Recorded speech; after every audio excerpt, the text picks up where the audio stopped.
За бүгдэнд нь эзний өдрийн мэнд хүргье. Тэгээд бүгдээрээ Бурхны үгийг бас сонсохоос өмнө товчхон залбирцгаая. Баярлалаа Бурхан минь. Та өөрийн гайхамшигт үгээрээ бидэнтэй яриач. Бидний зүрхийг та өөрчлөөч. Ариун сүнсээ та бидний хөтлөн дагуулаач.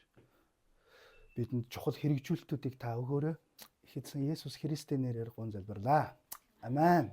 За ингээд ерөнхийдөө итгэгч бидний хувьд ерөнхийдөө их сонирхолтой одоо хайбрид гэдэг машин байгаа шүү дээ, тий. Хайбрид машин чинь пүрүүс бол одоо захилгаан мотороор явна. Бас бензин мотороор, тийм ээ. Хосолсон хөдөлгүүр гэдэг шиг. Итгэгч бидний хувьд ер нь одоо тий нэг дэлхийд байгаа мөртлөө гэмтээ мөртлөө аврагдсан хүмүүс болчдөг. Бурхны хаанчлалын иргэд болчдөг, тий. Хоёр хараалалтай хүн шиг болчдөг тийм үстэй, тий. Бид нар бол нэг талаас бас аврагдаж гин гэд дэлхийгээс гарч яваагүй. Дэлхий дотроо байгаа. Тийм ээ. Аврагдсан гэд бид нар бас төгс ариун болчтгоо. Бид нар гим нүгэлтэд хിവэрэ. Тийм учраас бид нар хоёр хаанчлалын иргэд болцоочдөг. Тэ? Нэг тийм учраас бид нар бурханд итгэх үед бурхны ард түмэн болдог. Бурханд итгэх үед. Тийм учраас бурханы ард түмэн болно гэдэг чинь юу гэсэн үг вэ гэхээр нэг бол бид нар бурхны үгээр амьдрна, нэг бол өөрийнхөө үгээр л амьдрна. Хүнд ийм сонголт гарч ирж байгаа байхгүй. Тэ? Тэгэхээр та ер нь хэр зэрэг яг бурхны үгийн дагуу явж байна? Хэр зэрэг та бурханд дуулууртай байдаг вэ? Эсвэл заримдаа өөрийнхөө үгээр яваад, заримдаа бурхны үгээр яваад жоо хольт салж гин үү? Тэ? 24 цаг байлаа гэхэд за одоо цуглаан дээрээ гоё ирэхээр бурхны үгээр амьдраад цуглаанаас гараад явахаараа өөрийнхөө үгээр амьдраад, өөрийнхөө дүрмээр амьдраад, өөрийнхөө хуулиар амьдарж гин үү? Өөрөө өөртөө хууль зохиоцсон амьдарж гин үү гэж тэ. Эсвэл бурхны үгээр та амьдарж гин үү гэж тэ. За бүгдээрээ 2 дугаар шимэл стандарт Монгол орчуулгаар явж байгаа тэ. Стандарт Монгол орчуулга 2 дугаар шимэл 17 дугаар бүлгийг хамтдаа гаргая. За өмнөх удаад бид нар 16 дугаар бүлгийг уншсан. За эндээс би та бүхэнд дуудаж өгнө. За хуучнаар бол 2 дугаар Самуэль тий 2 дугаар Самуэль 17 дугаар бүлэг. За стандарт Монгол орчуулгаар бол бид нар Шимээл гэж явж байгаа. Арай өөр тий яг еврей дуудлагаар нь хэлж байгаа. 2 дугаар Шимээл 17 дугаар бүлэг тий 1-р ишлээс би та бүхэндээ дуудаж өгье. Тэгээд та бүхэн маань хараарай. За би та бүхэндээ дуудаж өгөн та бүхэн дагуулад хараарай. Ахитофел бас Авшломд би 12,000 эрийг шилж аваад өнөөшин шалгалан хөдөлж Давидыг мушгий. Эцэж туйлдсан үед нь түүн рүү уулгалан дайж түүвэ. Тэгээд хамт байгаа хүмүүс нь зогссны дараа хааныг л хорооцгоё. Бүх ард түмнийг би танд авчирна. Таны мушгиж буй тэр хүний амийг дасалчихвал бүх хүн элсэн мэнд үлдэнэ гэв. Энэ үг Авшлом төдийгүй Израилийн бүх ахлагчдад зөв зөвтэй санагдав. Авшлом эрх хүн Хушайгч бас дууд. Тэр юу хэлхийг нь сонсцгоё хэмэв. Тэгээд Хушай Авшлом дээр ирсэнд Авшлом ингэж асуулаа. Ахитофлын хэлснээр бид хөдөлөх үү? Хэрэг үгүй бол хэрхийг чи хэл гэв. Хушай. Энэ удаад Ахитофлын өгсөн зөвлөгөө тийм сайн байсангүй. Таны эцэг төдийгүй ирчүүд нь хүчрхэг гэдгийг та мэднэ. Тэд хөдөөхээр бамбруушаа булаалгасан эвш шиг л улангасж байгаа. Ялангуяа таны эцэг бол дайнд гаргууд ир шүн хүмүүстэйгээ онохгүй дээ. Хэдийн агууд ч юм уу хаан ихтэй нуугччихсан биз. Хэрв ихний дайралтаар манай хүмүүс ирсэдвэл үүнийг сонссон болгон Авшломыг дагагсад хядуулжээ гэлцэх болно. Тийхүү эцгийгт нь эрлэхийг дайчин хамт байгстыг нь эр зөрөгтэй дайчид гэдгийг хамаг Израиль харвал арслан зүрхт баатарч шалдаа бух биз. Харин танд зөвлөхөд Данаас Бершаба хүртэлх хамаг Израилийг далайн эргийн элс мэт үү олноор нь цуглуулад та өөрөө тулаанд ор. Хаа байгаа газараас нь түүнийг олж хөрсөн дээр нь буух шүүдэр мэт нүмерч авбал түүнтэй хамт буй бүхнээс нь нэгч амьд үлдэхгүй. Хэрв тэрээр суурьнд оргонвол хамаг Израильчуудыг цуглуулахад өнөөх суурин руу олс авчирч нураагаад тэнд ганц чулуу үлдээлгүй хүн дээр рүү чирж хаяа гэв. Авчлон болон Израилийн хамаг эрс эрх хүн Хушайн зөвлөгөө Ахитофлийнхоос илүү сайн юм байна гэлцэв. Авшломд гай тутгаар дохиохын тулд Ахитофлийн сайн зөвлөгөө бүтэлгүүтүүлэхийг Яваа тушаасан байжээ. Хушай тэгээд дахилч Цадок Эвитар нарт Авшлом болон Израилийн бүх ахлагчдад Ахитофел тэгж зөвлөсөн, харин би ингэж зөвлөлөө. Тиймээс одоо Давид руу бушуухан хүн явуулж Арвагийн цөлд хонолгүй заавал цааш яв. Хаан хамт байгаа хүмүүстэйгээ баригдчихвээ гэж хэлгэв. Тэр үед Йохонатан Ахимааз нар досгонд харагдаж болохгүй байсан учраас ин Рогелд байжээ. Тэдэн дээр нэгэн шивгчин ирж мэдээ хүргэмэц Давид хаанд мэдэгдэхээр явах ёстой байлаа. Гэтэл нэг залуу тэднийг харж хаад Авшломд хэлв. Тэр хоёр яарч явсаар бахирмд нэгэн айлд очиод хашаанд нь байх худаг руу орлоо. Тэр айлын эзэгтээ бүтээлэг авчран мөнөх худгийн амыг бүтээгээ дээгүүр нь буудаа тарааж мэдэгдэх юмгүй болгожээ. Тэгтэл Авшломын зарцнаар өнөөх айлын эмэгтэй дээр ирээд Ахимааз Йохонатан хоёр хаана байна гэсэнд эмэгтэй гол гатлаад явчихсан гэв. Авшломын зарцнаар тэднийг хайсан ч олж чадалгүй Иерусалим руу буцжээ. Тэднийг буцсны дараа нөгөө хоёр худгаас гарч Давид хаан дээр очиод шалвлаараа гол гатлах тун цаан чин Ахитофл таныг хэрхэх талаар ийм зөвлөсөн байна гэв. Тэгээд Давид бүх хүнийхээ хамт шалвлан хөдөлж Йордны гатлалаа.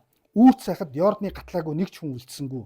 Өөрийнх нь зөвлөгөө хэрэгжээгүйг Ахитофл хараад илжгээ тохишлон даруй өөрийн хот руу гэртээ очиж гэрээхэндээ захиасаа хилээд боомлж өгөв. Түүнийг эцгийнхэнд булшинд тавьжээ. Давид хаан Маханаимд ирэх үед Авшлом Израилийн бүх эрсийн хамт Йордны гатлав. Авшлом Йовын оронд цэргийн жанжнаар Амасаг томилжээ. Амаса нь Йовын их Цэрүягийн дүү Нахашийн охин Авигалтай дэр нэгтгсэн Итрагигч Ишмэл хүний хүү ажээ. Тэгээд Израильчууд болон Авшлом Гяладад хуваарган бов. Давидыг Маханаимд ирэхэд Амончуудын хот Рабагаас Нахашийн хүү Шови, Ло Девараас Амилийн хүү Махир, Роголимос, Гелад хүн Барзила нар Дивсгэр, Аяг, Варсав, Буудай, Арва гурил, хуурсан тариа, Шош, Зарам, хуурсан Буудай, Зүгийн бал, Цөцгий, Хон, Үхрийн бяслаг зэргийг Давидд бас хамт байгстайг нь хүнсэнд зориулж авчирв. Тэд цөлд яваа хүмүүс өлсөж ядарч сангаа биз хэмээн боджээ. За одоо ерөнхийдөө эн чин Авшлом өөрийнхөө засгийн газрыг байгуулад аавынхаа хааны одоо хаан суудлыг ер нь булаахын төлөвлөгөөгөө боловсруулад тийм ээ. За ингээд Хевронд өөрийгөө хаанаар зарлаад Давидын хамгийн мэрэгэн ухаантай зөвлөгчийг урвуулад ингээд одоо Ахитофлоос зөвлөгөө авсан. Ахитофл бол Бичайбагийн өвөө байсан.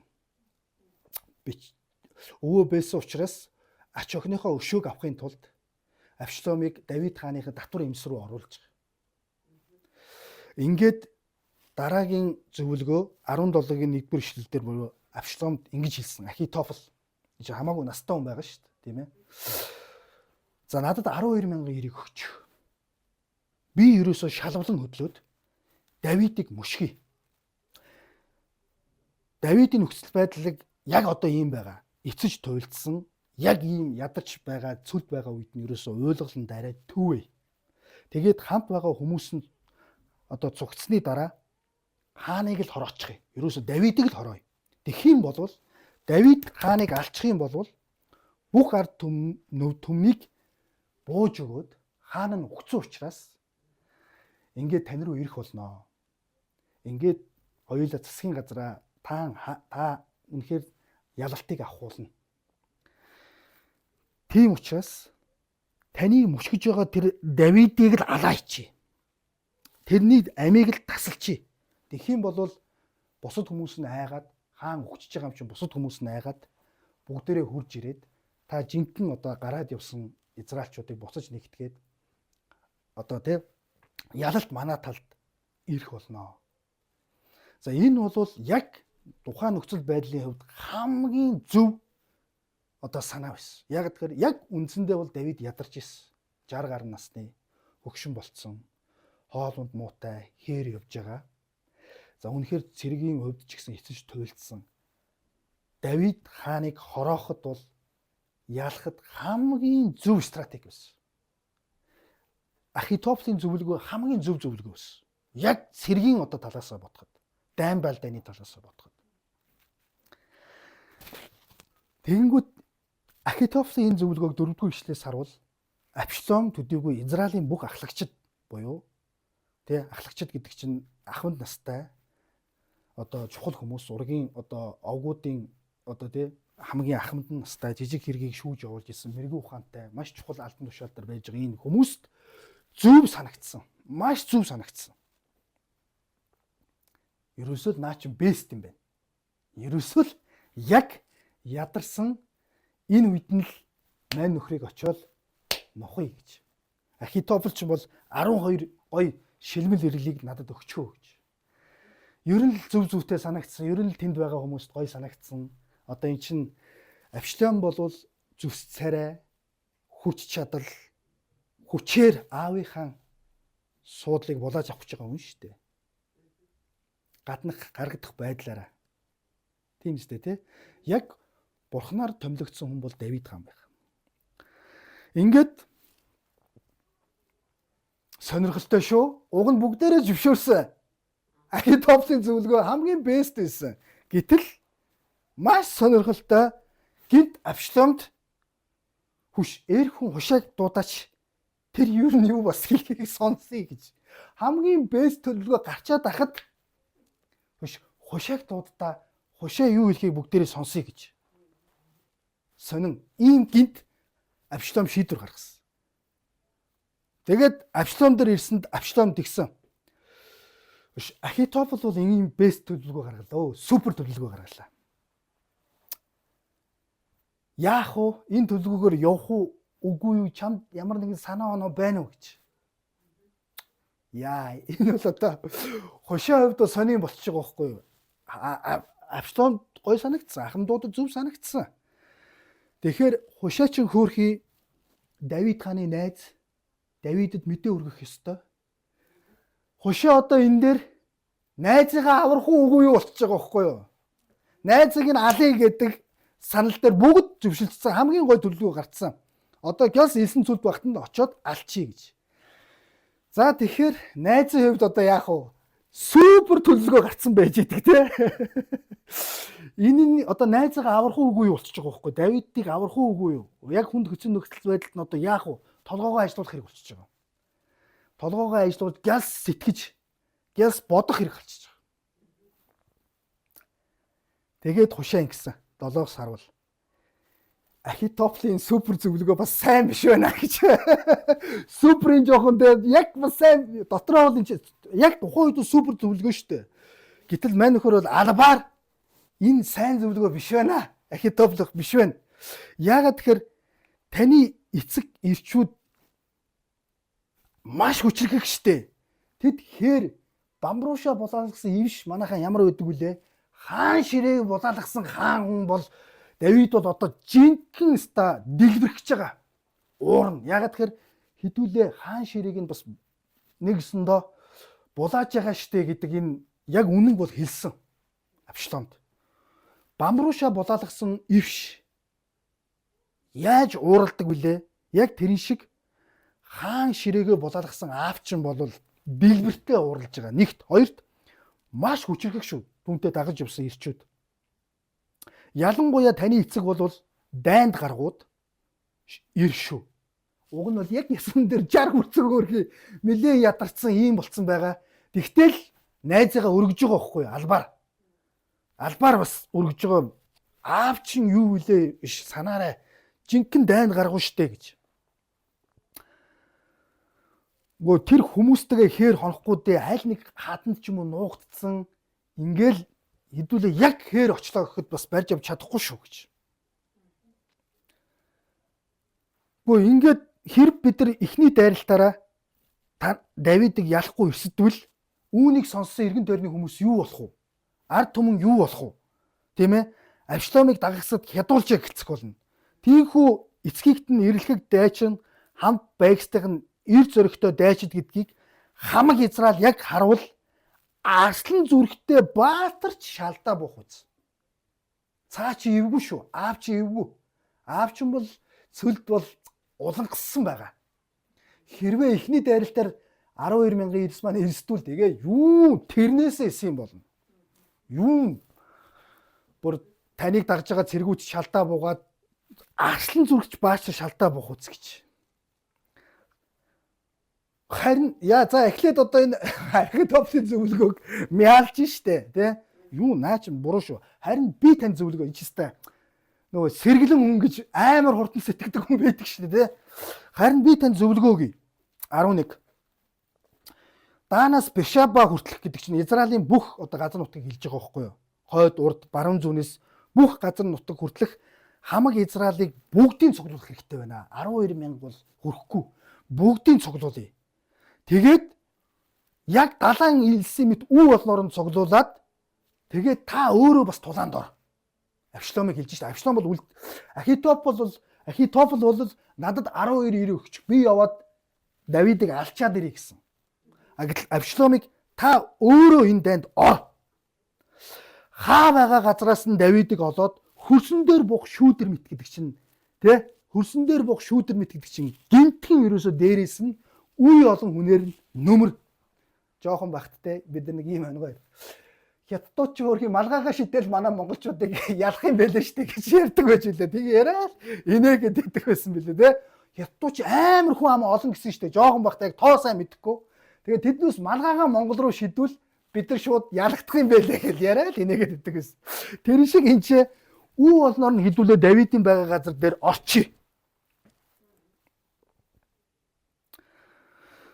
Тийм ээ. Тийм учраас 12 дугаар ишлэлийн төгсгөл нэг ч хүн амьд үлдэхгүй. Хэрвээ тэднээс ямар нэгэн суйранд ороод өөрсдөө хамгаалаад нэг цайз руу ороод бүсэлтэнд ороод ингээ хамгаалах юм бол хэдүүлээ хүчээрээ олон хүн цуглуулад суйрн руу нь суйрн руу нь олсоор оосолж байгаа суйрнтай хамт чирий. Хүчээр ялъя, те? Суйрн мөрөнтэй хүү татъя гэж. Ганц чулуу үлдэхгүй хүн дээр үу чирч хаяа гэж хэлсэн. Сонин шүү. Уг нь супер төлөвлөгөө гарцсан байсан. Тэгсэн чи 14. Уг нь бол Авшлом бол Израилийн хамаг эрс гой сайхан санагдаад супер зөвлөгөө батлагдсан байсан чи Эрхэн хушаан зөвлөгөө Ахитофлоос илүү сайн юм байна. Дахиад супер сонсоод исэн чи нэр илүү сайн юм биш үү гэж.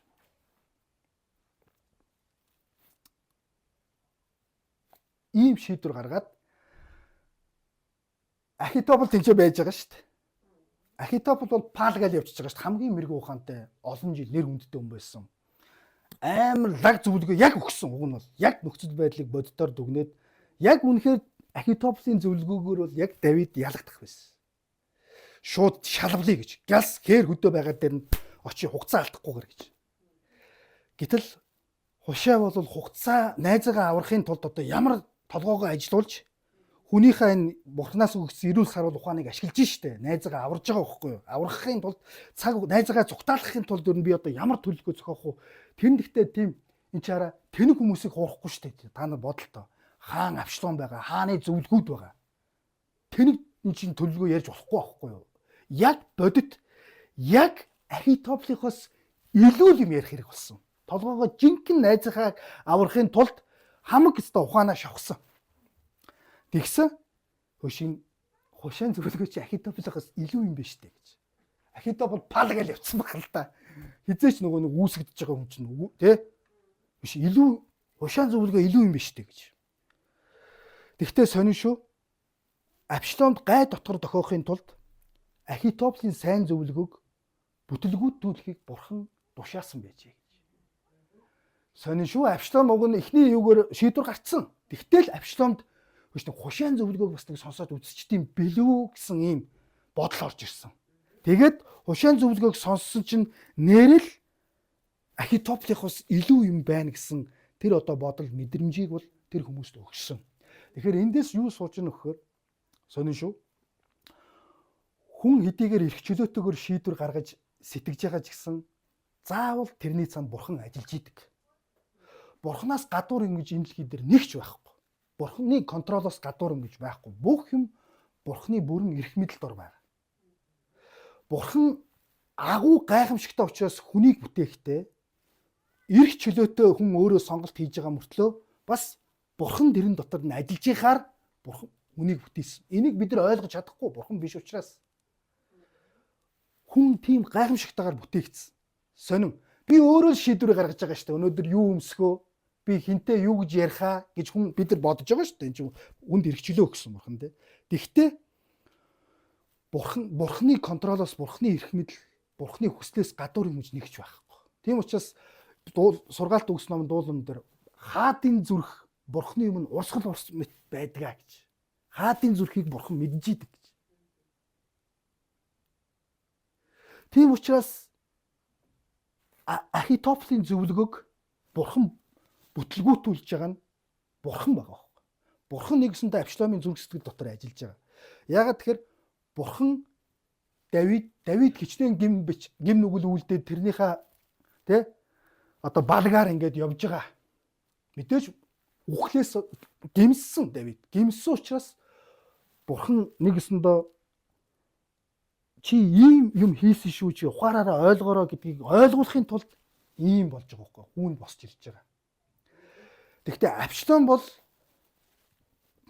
бурхны тогтоосон тэр сайн сайхныг баллах гэж гарч иж байгаа юм бохгүй. Хувийн өш хонзон атаархал аавынхаа байр суурийг булаах гэж. Абшалом бол өөрийнхөө дүрмээр тоглох гэж байгаа юм бохгүй юу. Гэтэл бурхан бол Давид хааныг яг тосолсон. Давид хаан бол бурхнаар тослогдсон. Бурхны үгийн дагуу явж байгаа хүн. Тэгэхээр бидэд нэг л сонголт байгаа. Та нэг бол бурхны үгийн дагуу амьдрна өдөр бүртээ. Нэг бол өөрийнхөө үгийн дагуу амьдрна. Өөрийнхөө хуулиар, өөрөө дүрм зохиогоод. Тэр явж ерөн хин нь ялддаг юм бэ гэж. Явж бурхан яагаад бидэрт өгөө өгсөн бэ гэж. Бидэрт сайн учраас шүү дээ. Бидэрт сайн учраас. Тийм учраас бурхан 10 хуйлаа өгдөг. Тийм учраас бурханы үг байдаг. Бурханы үг бол Давид хаан өөрөө хэлсэн. Таны үг бол миний гэрэл, миний дэнлүү, миний ам юм гэж. Таны үг муу мухнаас намайг хамгаалдаг үлээ гэж.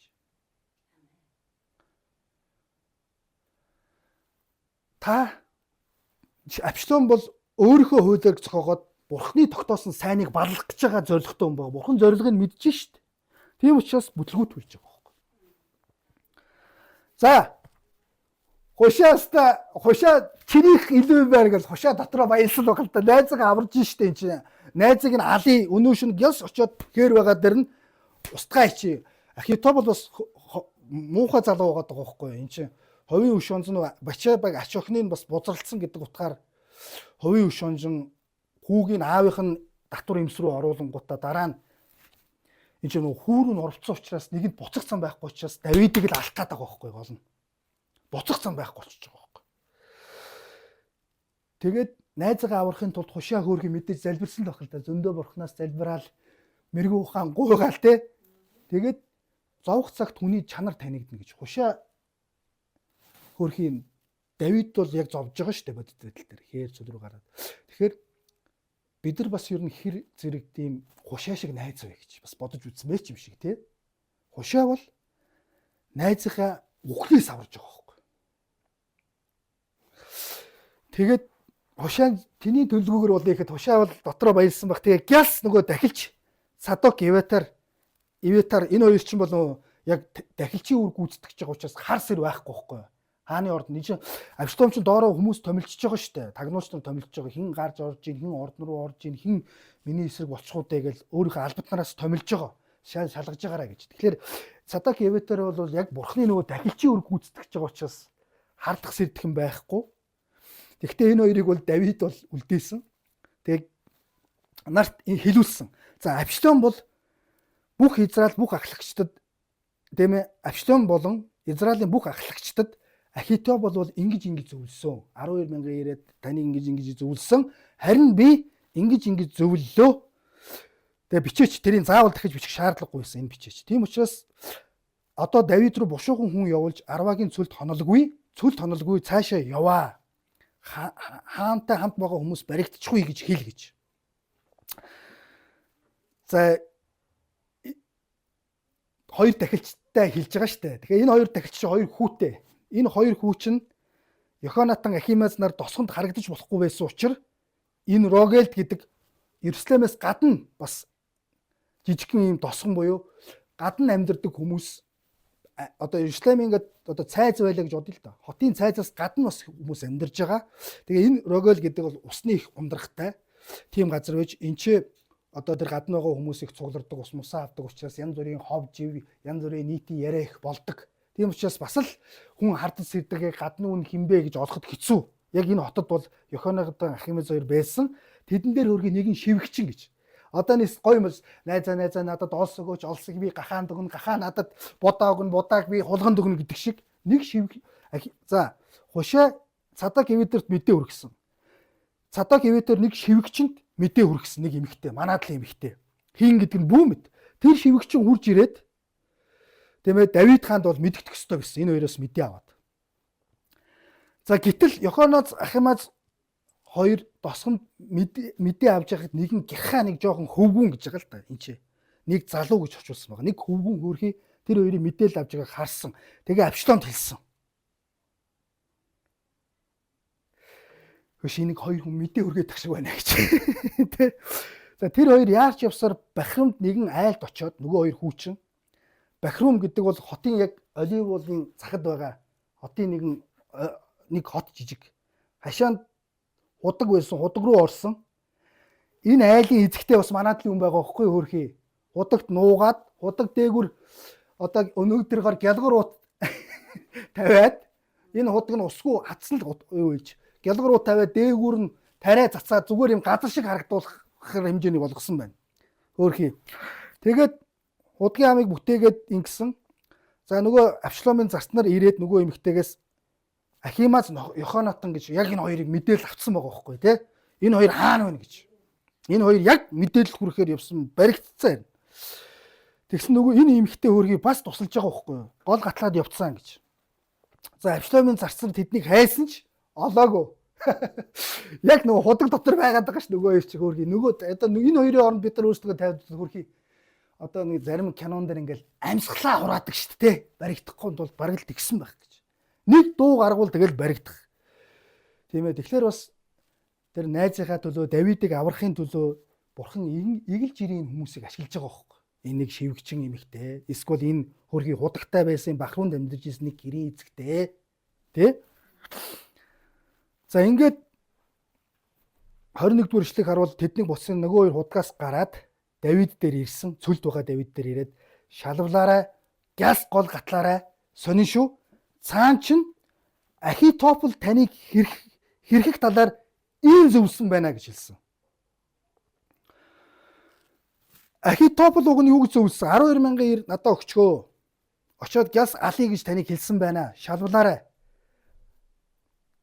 Гэхдээ Ахитофл 12,000 ир аваад ирж байгаа юм шиг болчихж байгаа үстэй. Сонин байгаа үстэй тий. Ахитофл ингэж зөвлөсөн боловч хушаа ингэж зөвлөөд хамаг Израилыг бол цуглуулж байгаа юм байна. Тэгэхээр бол хугацаа жоохон байгаа юм байна. Гэхдээ таад яваарай гэж хэлээгүй. Ахитофл 12,000 ир өгч гэсэн байна. Та хэдэг цүлд багт шин алах гэж байгаа юм байна. Тийм учраас гяс гол гар.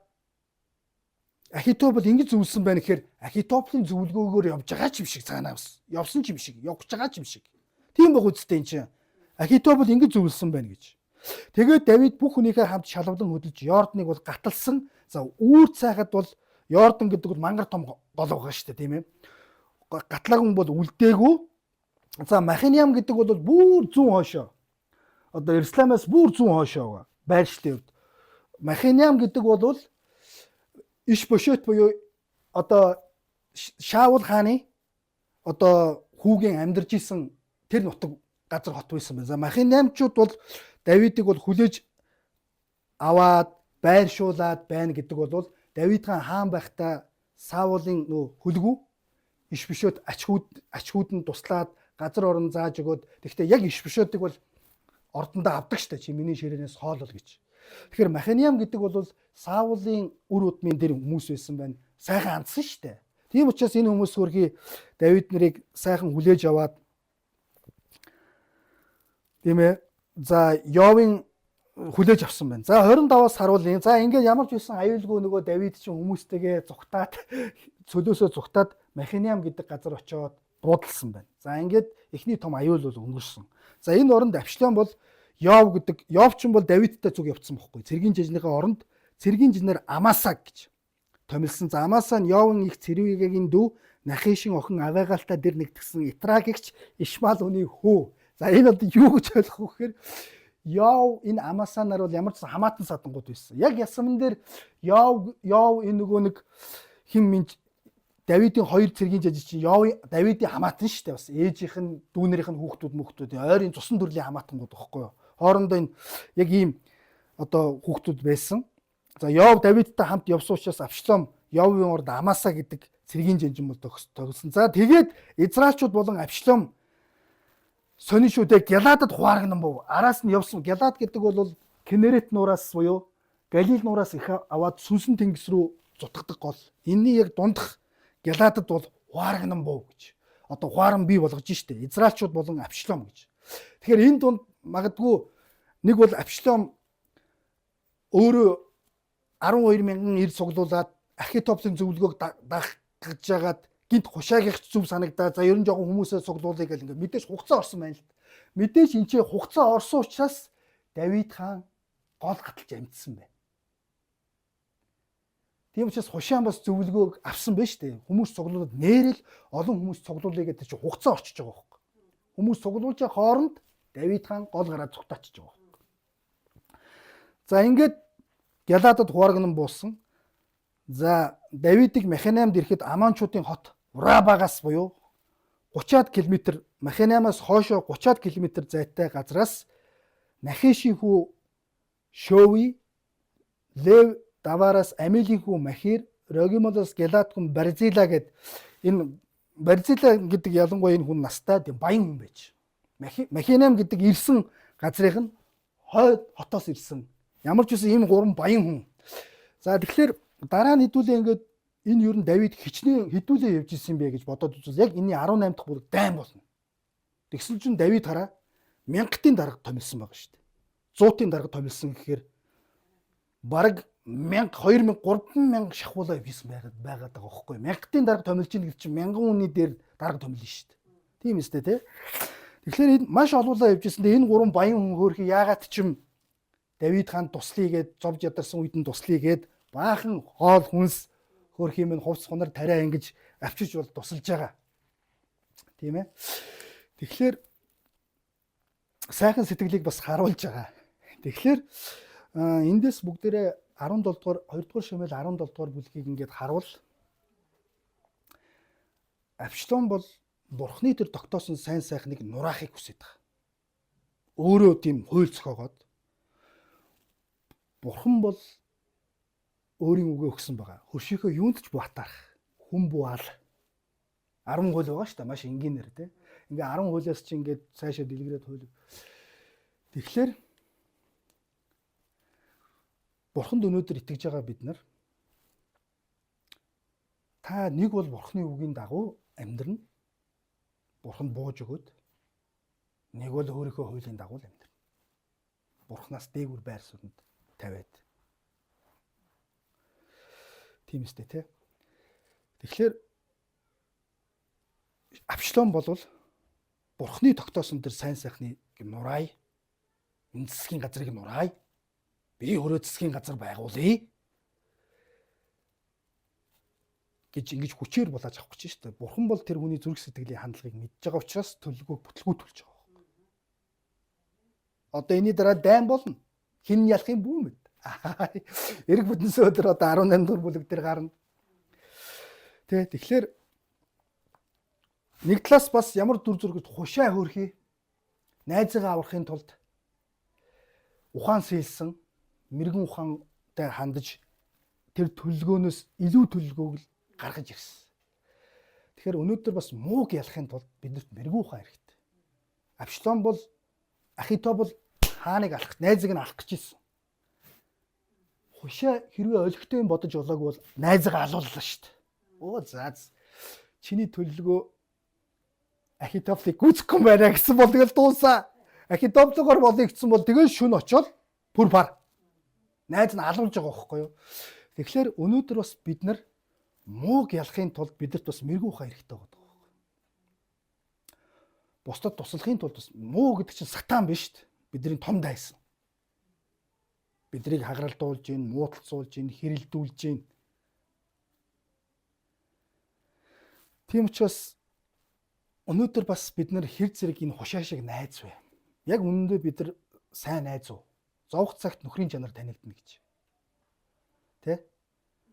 Сайн далаачин төрөхийн тулд далайн шуурах хэрэгтэй гэж. Тэрэн шиг та сайн найз уу? Хушаа шиг. Та хэр хэр нэгэн дөрөв найз нөхөд бас тусалж байна. Тэ? Нөгөө талаас Давид хаан шиг та Бурхны үгийн дагуу Бурханд бууж өгөөд Бурхны үгийн дагуу явж байгаа юу? Аль эсвэл Авшлом шиг өөрийн хуулийг зохиоцсон Бурхны тогтоосон сайн сайхныг дээр гарах гад ингээд үзэж байгаа юу гэж тэ. Ингээ эзний өмнөрөө залбирцгаая. Баярлалаа Бурхан минь. Та өөрийн үгийг өгсөн учраас таньда маш их баярлалаа. Бидэнд даруй төлгөөн зүрх сэтгэл таны үгийн дагуу амьдрах тэр хүч чадал тусламж минь та болоорой. Эзэн минь таны үгээр бид юу ч хийж чадахгүй билээ их эзэн. Ариун сүнсээ та бидний өдөр тутмын хүч чадал найдар нь болдог билээ. Загалмайг бид нар харах тоолонд таны хайр, таны уучлал, таны өршөөл үргэлж байдаг билээ их эзэн минь. Тийм учраас бид бас загалмай руу үргэлж харж Бурхандаа итгэж эзэн Есүс Христтэй найдвараа тавьж амьдрахад бид Бурхан таньдаа бууж өгч бас Бурхан таны үгээр амьдрахад та ивэж өрөөж өгөөрэй. Та биднийг өөрчлөөрэй. Их эзэн Есүс Христийн нэрээр гуйлаа. Амен.